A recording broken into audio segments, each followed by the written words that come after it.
And yes, you heard me right. I got 4 distinctions and 3 level 6, meaning I got 4 A's and 3 B's when I was doing grade 12, which is the metric. So I'm going to be sharing with you 4 tips. The last tip is going to be at the end. So make sure you chill and you take notes so that you don't miss the last tip, because it's an amazing one and I want you to have it. In the meantime, click the subscribe button at the bottom to make sure that this channel grows, you know what I'm saying? So just do that. So the first tip, the first trick is that you must have a study timetable. I used to have a study schedule, but mine was so amazing. Why is it amazing? Because of I divided it into 3 parts: the morning session, the afternoon or during the day session, and the evening or night session. So what would happen is that in the morning I would wake up around 4 a.m., study from 4 a.m. till 6 a.m. From 4 a.m. to 6 a.m. I would study a certain subject, the one that I told myself that I'm going to be looking at from 4 a.m. to 6 a.m. I'm only going to be focusing on one subject. I would focus on that one subject from 4 a.m. to 6 a.m. And when it hits 6 a.m., I just take a shower, then I go to school.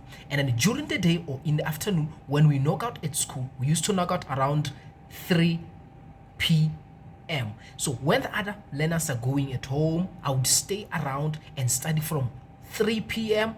to 4 p.m. And during that same period, I used to do the same thing that I did during the morning session. I would focus on one subject, just one subject, strictly one subject, and then I would leave at 4 p.m. and then when I get home, I just do the home chores up until what time? Up until 8 p.m. That was my night or evening session. I would study from 8 up until 10, and the same thing, studying one subject. So what was so important about this is that I was so disciplined.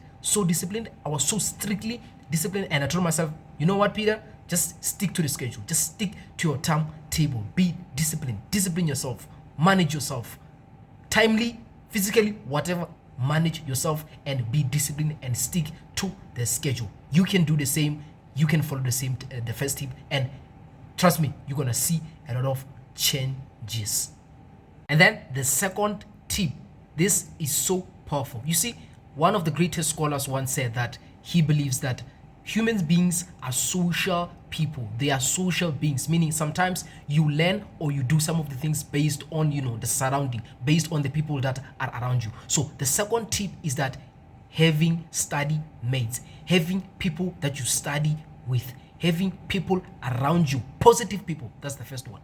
Positive people, having study mates. So what would happen is that I used to have study mates. I used to have buddies, people I trusted, people I knew that they are so energetic, people I knew that they possess the same energy, people I knew that they possess the same zeal, they want the same thing, they want to pass, they want to get good results. Keep those people close. I kept those people close. I think we were a group of 4, 2 boys and 2 girls. So it was so amazing because of we all had the same vision. We all wanted the same thing. So have those kind of people around you. So sometimes what will happen is that we'll just tell ourselves that, you know what, guys, today we're gonna be studying this, and then in the afternoon we're gonna do what? Just focus on that thing, study, discuss after school when other learners are. But my group session would be there, my group members would be there, would study up until just focus on that thing, focus on just like that. And then sometimes we do what? We would come to school on Saturdays,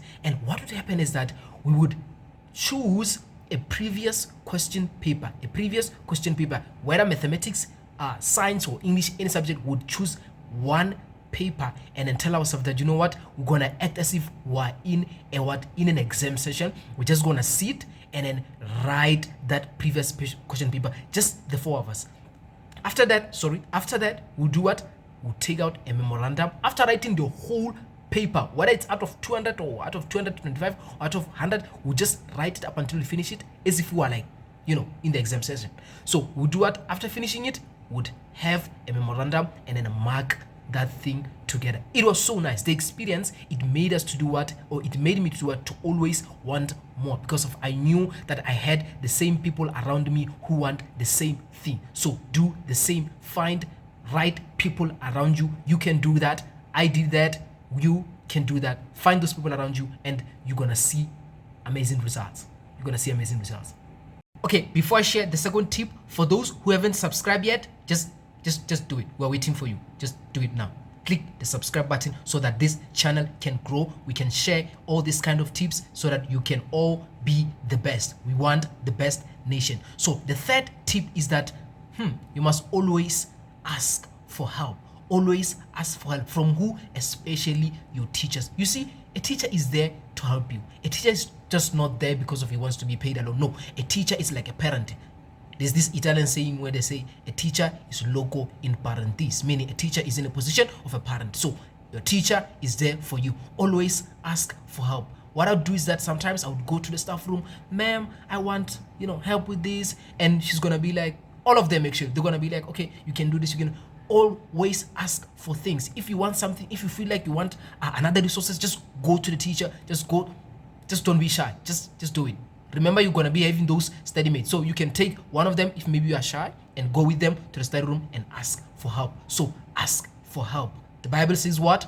Ask and it shall be given. That's the most powerful third tip that we have for this strategy. And the last special tip, the last trick that is so powerful that I've been using is that, you know what?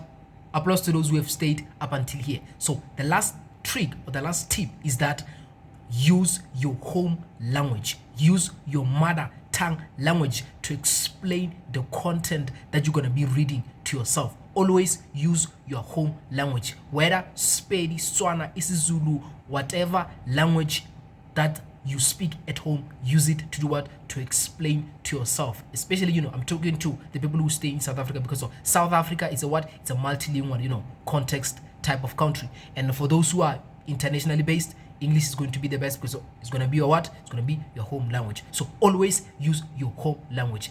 I speak what? I speak Swana and Spedi. So I'll do what? I would always explain to myself using my language. Whenever I get into the exam center, I still remember those things with my language, and it became so simple, especially the process such as maybe in life sciences or in geography and physical sciences. So always explain those things to yourself using your language. So applause to those who have made it here, and trust me, you're gonna get the best result. So make sure that you do what? For those who haven't subscribe, click the notification bell so that whenever I drop another powerful video such as this, you are gonna be the first one to be notified. So I choose, guys, let's kill the course.